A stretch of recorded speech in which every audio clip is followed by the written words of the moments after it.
It's Closing Time is an engaging and informative conversation between RentSpree CEO Michael Lucarelli and some of the most accomplished and important voices in the real estate industry. This podcast is brought to you by RentSpree, your premier end-to-end rental management software from listing to lease.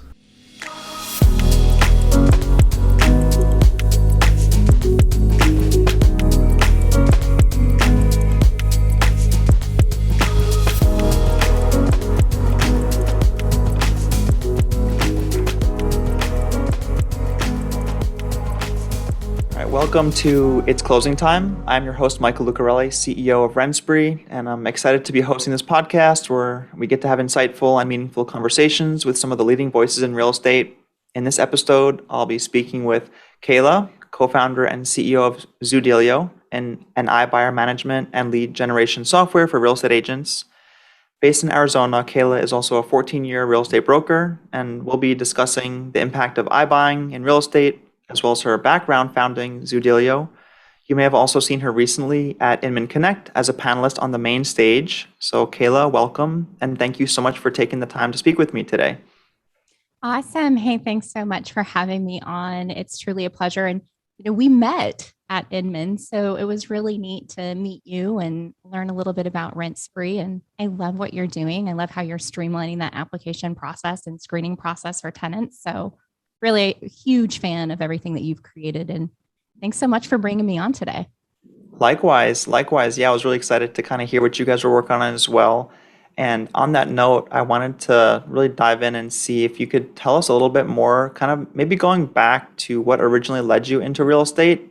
How did you get into all of that? And really what keeps you interested and iterating within this industry?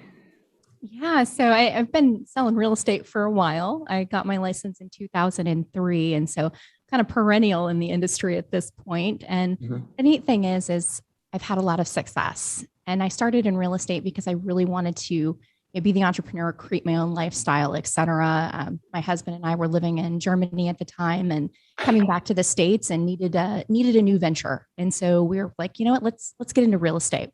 So it was something that we could do to create our own lifestyle. And, we loved being able to work together. So that was really cool and had a lot of success. And personally, we sold thousands of homes and, we were, in the market when it was amazing, and we survived the market when it tanked and had to adapt. And so we learned a lot about the industry and what it takes to have, longevity and success in the industry. So I think it gave us a really unique perspective on kind of everything that has unfolded over the past few years. There's a lot of change, a lot of new technology coming in to kind of change the way real estate is bought and sold. And so I think that that's something that we're really passionate about at Zoodealio, is really making sure that the realtor maintains a place in this new normal. That sounds great. And you kind of threw in a nugget there also, which is that you spent some time living in Germany. What's the story with that? That's pretty out of the box there. We did. So my husband was in the Air Force. And so we were over there on a tour, and we lived in Frankfurt, Germany for a few years. And it was amazing. We were able to travel all over Europe and, just do things that were just really incredible. And looking back, one of the, the coolest things, one of the neatest experiences that we've had. So it was really neat. And were you still kind of working in real estate while you were there, or what were you kind of up to? So interestingly enough, no, I was not in real estate yet. And I managed a Hertz car rental on the Flughafen, which is the airport, the Frankfurt International Airport. And so it was really interesting. Kind of had no experience in, management of a rental car, agency, but it was just interesting. Kind of walked into it.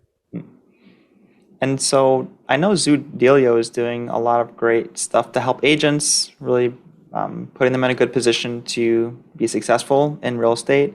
And I wanted to talk a little bit about iBuying in general. And so I know there are going to be some of our listeners that may not be 100% familiar with iBuying, or maybe they are somewhat familiar.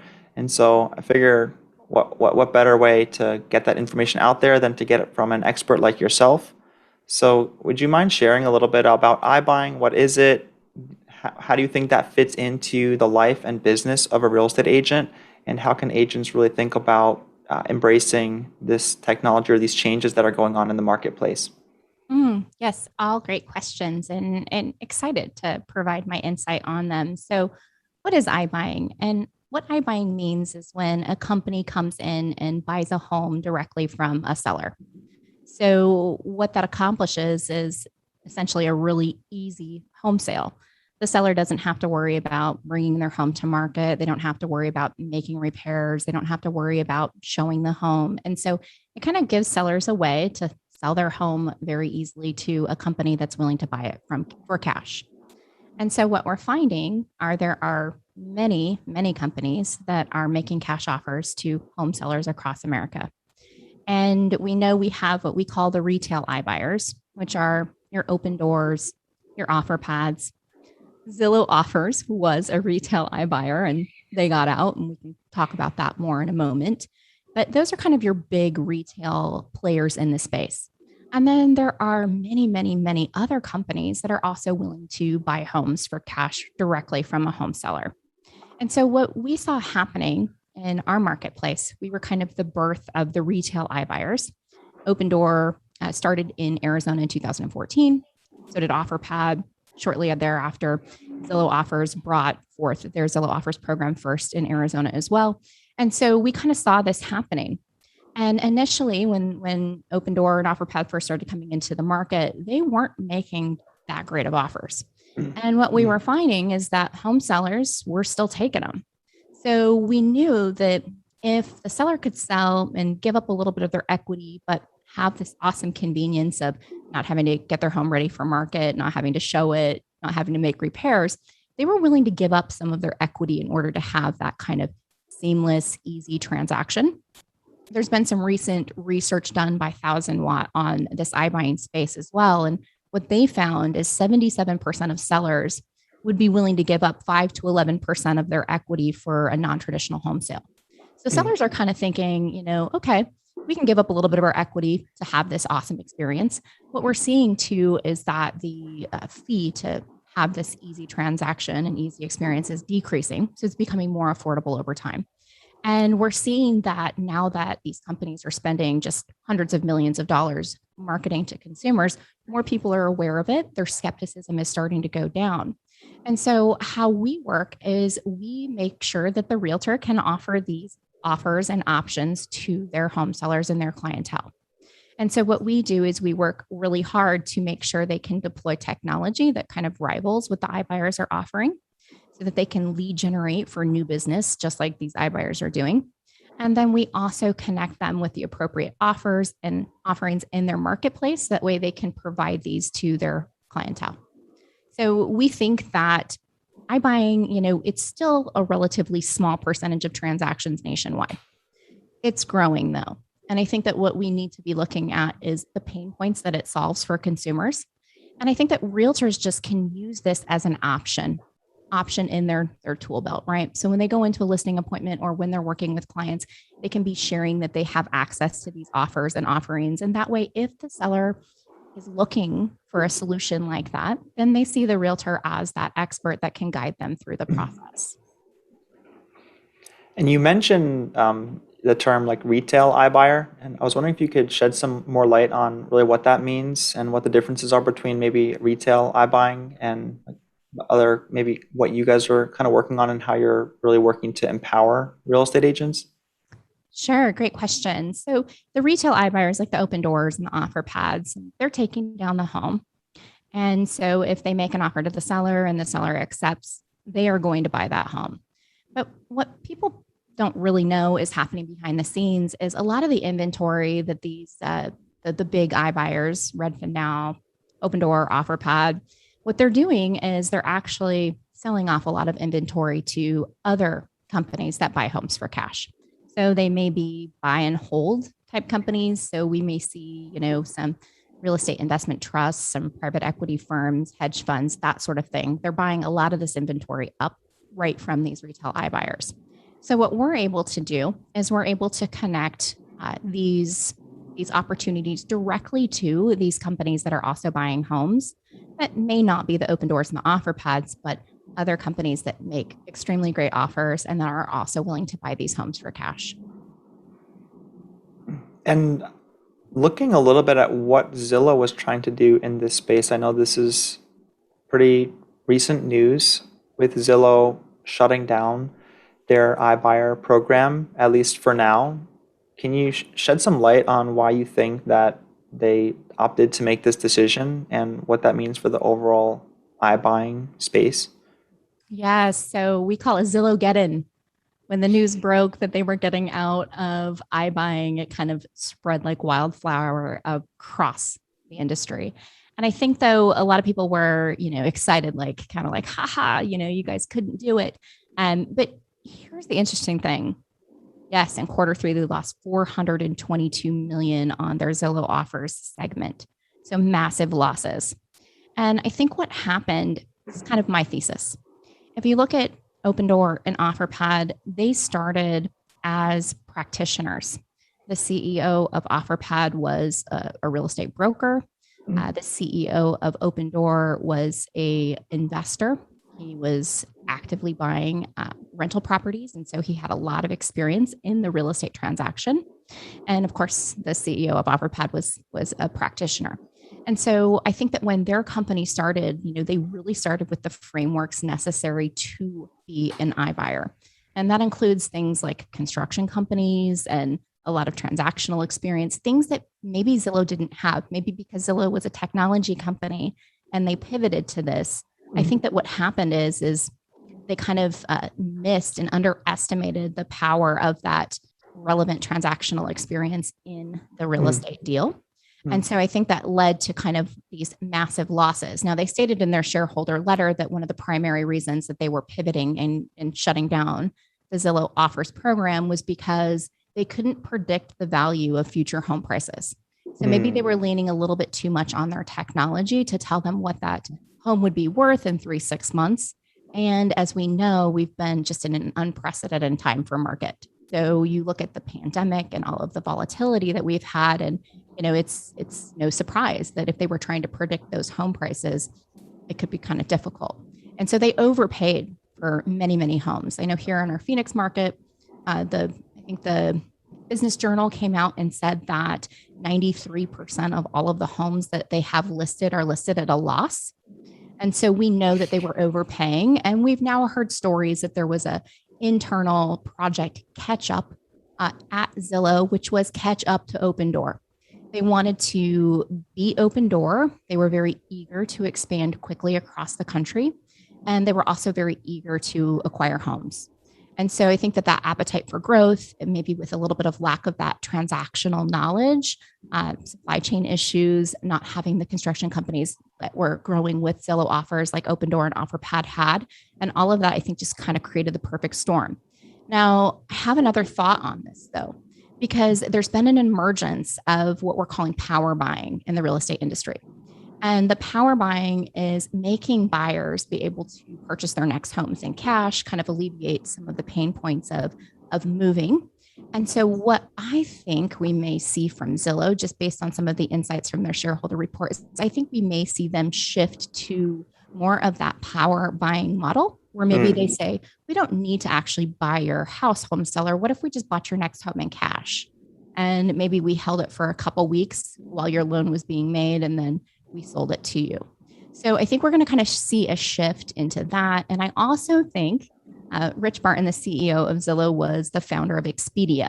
And so Expedia is an aggregation model. I think that we could see that aggregation model maybe be played out similar to what Realtor.com is doing. When you go in and you type in your address and you click that you're interested in selling, you see kind of an aggregation model of offers and options, which is also something very similar to what Zoodealio does for the realtor. But I think that what we're going to see probably from Zillow is a shift more to that, and then a shift on the power buying aspect, kind of our thesis here. And I always say, like, don't count them out, right? Just because they missed the mark and made a big pivot. If anything, that takes a lot of courage for them to do this. Their stock took a massive hit, right? I think we're like $60 a share right now, which when they announced this, I want to say they were close to $90 a share. And so they've just massively, their stock has massively went down. I bought more. So, I mean, I still believe in Zillow, and I still believe they're going to do really big things, and they'll continue to do that. It's just going to look a little different. So it sounds like some of those awesome algorithms kind of got a little bit overwhelmed and maybe couldn't keep up with a lot of the dynamics that we were seeing in the market with just so much uncertainty in the pandemic, the economy, and everything. And you touched on a really interesting point, which is on the practitioner experience and bringing that into play, which can equip really like a combination of technology with practitioner experience as something that creates success and allows these companies to adapt and understand the markets a little bit better, possibly.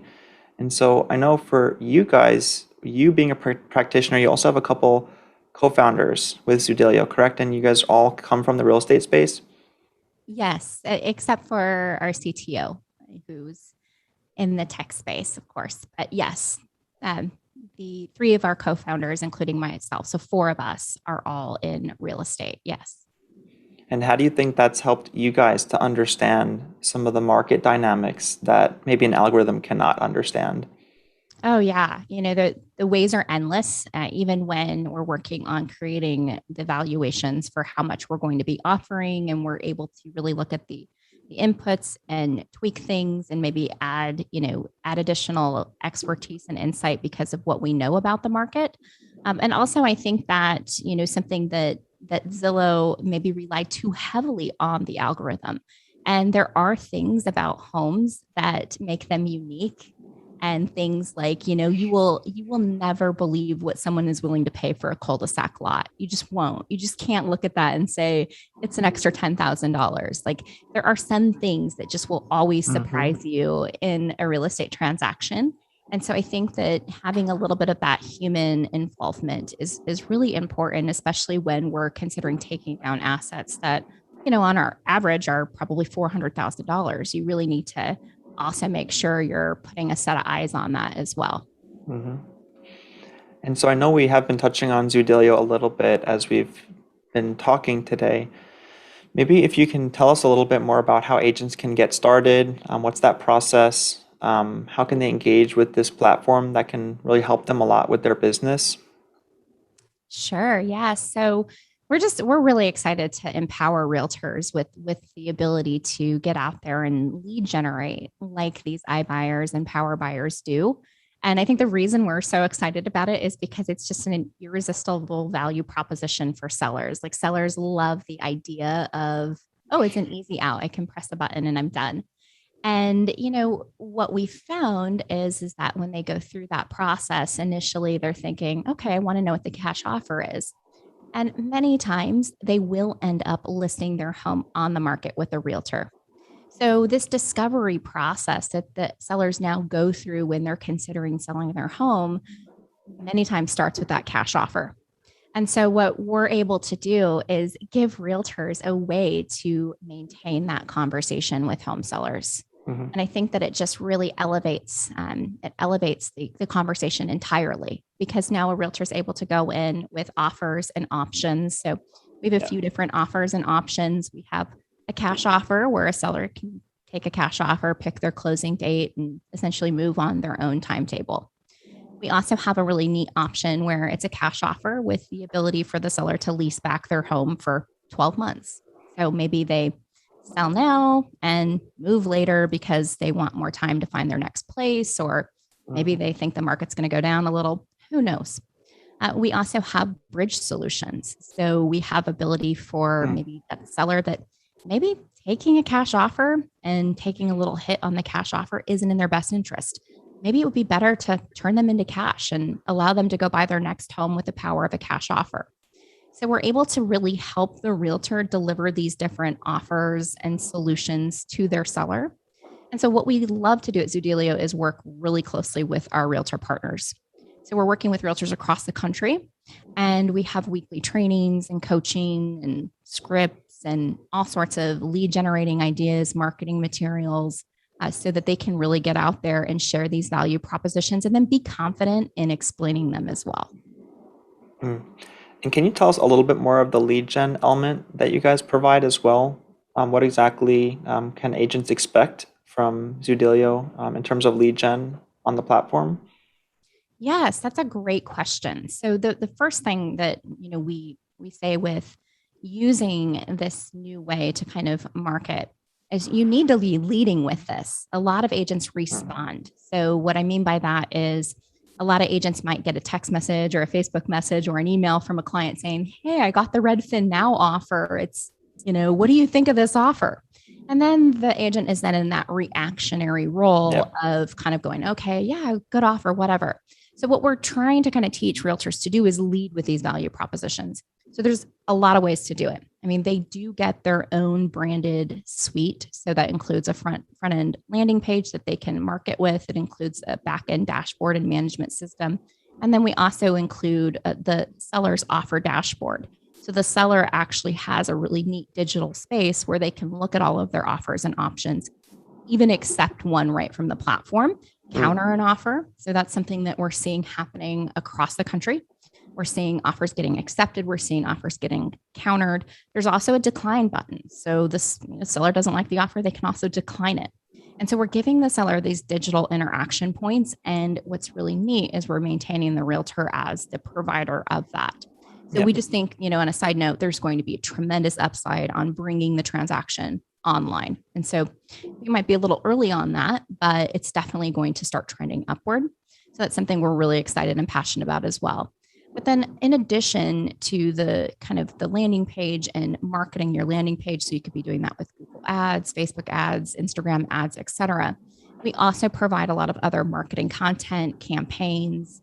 So we're going to be providing anything from like postcards to social media posts to text campaigns, email campaigns, letters that they can be sending out. And so all of this marketing material is ready made right from their platform. They can just grab it, post it. We give them all the content and the copy, so they don't have to think about anything.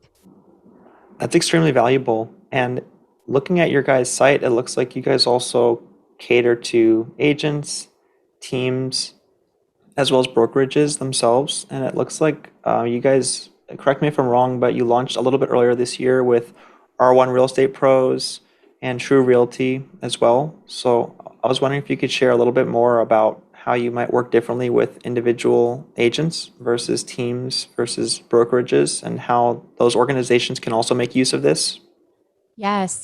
So, we're excited that we're still including a single agent in the equation, because what we're seeing in this space is maybe a lot of focus more on the brokers and team leaders. And I mean, I understand that, because it is easier to go in and, train a brokerage, train a team versus that one-on-one with the agent. So the neat thing is with agents, though, is because of our ongoing weekly training, they can still plug in and they can still be a part of it. And there's all sorts of tutorials and a help section. So if you're a single agent and you're looking for a solution, definitely you can plug right into Zoodealio and just start really learning about this and implementing it in your business. And then with brokers, like for instance, R1, we're so excited to be partnered with them. They're a brokerage out of New Mexico. And the really interesting thing is there aren't many iBuyers in New Mexico. And so for instance, the retail iBuyers aren't there at all. What has created tremendous opportunity, though, for the R1 agents is now they have a value proposition that consumers love, and they're the only ones providing this value proposition. So it's just been awesome. It's like we joke, we're like, early adopter out of New Mexico. It just seemed very unlikely, but it's been really cool, and it's been such a blessing to work alongside R1. And then True Realty is a brokerage that's expanding nationally. And it's been really neat to partner with them and be a part of their tech stack. They are a brokerage that originated out of Phoenix, Arizona, but they're across the country now in several states, have rapid expansion plans. And we kind of solve that problem for them of the iBuyer question. As a broker owner, you're asking yourselves, what are we going to do to respond to this? And how are we going to have a solution of this in our organization? And so we kind of filled that role for them too. And I think the last thing that I want to kind of touch upon before we close today is really looking at what steps you took to get this started and get this idea that you had at some point off the ground. I think it's a great pain point and value that you can offer. And it probably, again, came from your own experience and knowledge in the industry. And there are many out there that have their own pain points that they'd like to solve and values that they'd like to provide.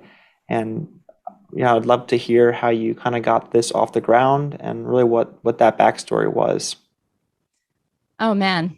Oh, how much time do we have here? I'll be brief. So I'd say the first thing to creating software, and the first thing that we did, we had the idea and we'd whiteboarded things out. And, we were thinking through the user journeys, et cetera. But the first thing that we really invested in was the software requirement specification, where we really took the time and really thought through every requirement that the software would need. And that was kind of the first step to creating the Zoodealio software.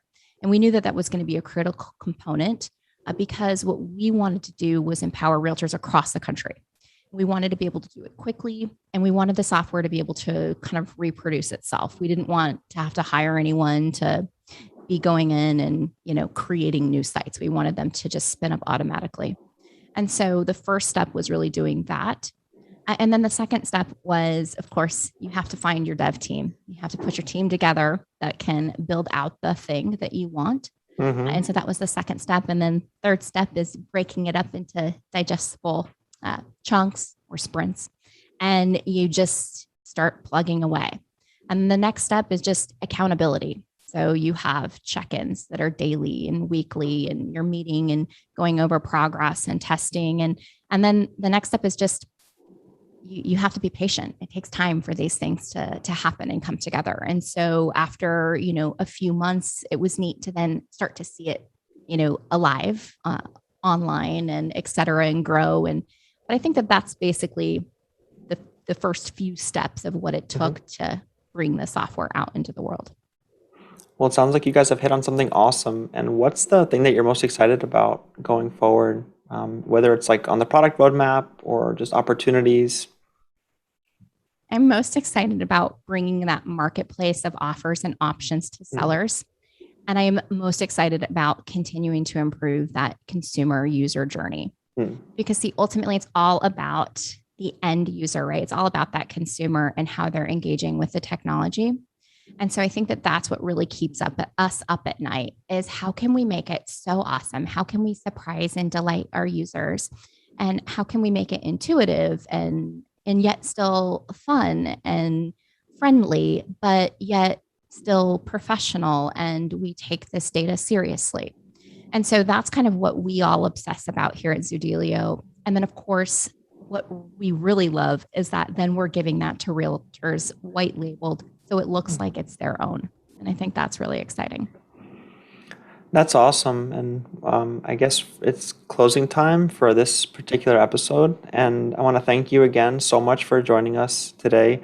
And so before we finish up, the one thing that we'll do is give you the opportunity to ask me any one question that you have, and I'd be happy to answer that. So do you have a question for me? I do. So, Michael, I read up a little bit on you, and I know you went to Pepperdine. And so my question for you, in high school, were you like a nerd? Were you like really smart? And did you know that was your destiny? I want to know a little bit about you in high school. Like, let's go back to your awkward high school pubescent years. What were you like? I would say I was a little bit of a misfit in high school, to be completely honest. I basically knew that I could kind of get by doing like the bare minimum. I kind of was getting like A minuses and B pluses. I wasn't like really focusing a whole lot on that. I just really did what I needed to kind of get by, so to speak, at the time. And so I think like as times evolved and as I got into college and my MBA program at Pepperdine, I kind of got a little bit more serious about my studies and kind of like found more of a direction of where I wanted to go. And so from that point, I ended up basically, studying finance and business and entrepreneurship. And so it definitely changed a lot where I really focused in a lot more on my studies. But by the time I did get to Pepperdine, it became challenging because you have that beautiful view all the time. So I definitely found my way down to the beach more than a couple times, and maybe skipped class once or twice to get down there. But Well, I thought to myself, you're just such a poised professional. And I thought to myself, I wonder what this guy was like in high school. So you said a little bit of a misfit, huh? Yep. That's right. Well, thank you so much again. And so for all of our listeners out there, I would encourage you also. So Kayla also has her own podcast with Zoodealio. So the iBuyer Experiment, correct? That is correct. Yes. So please like and subscribe to her podcast and make sure you give that a listen.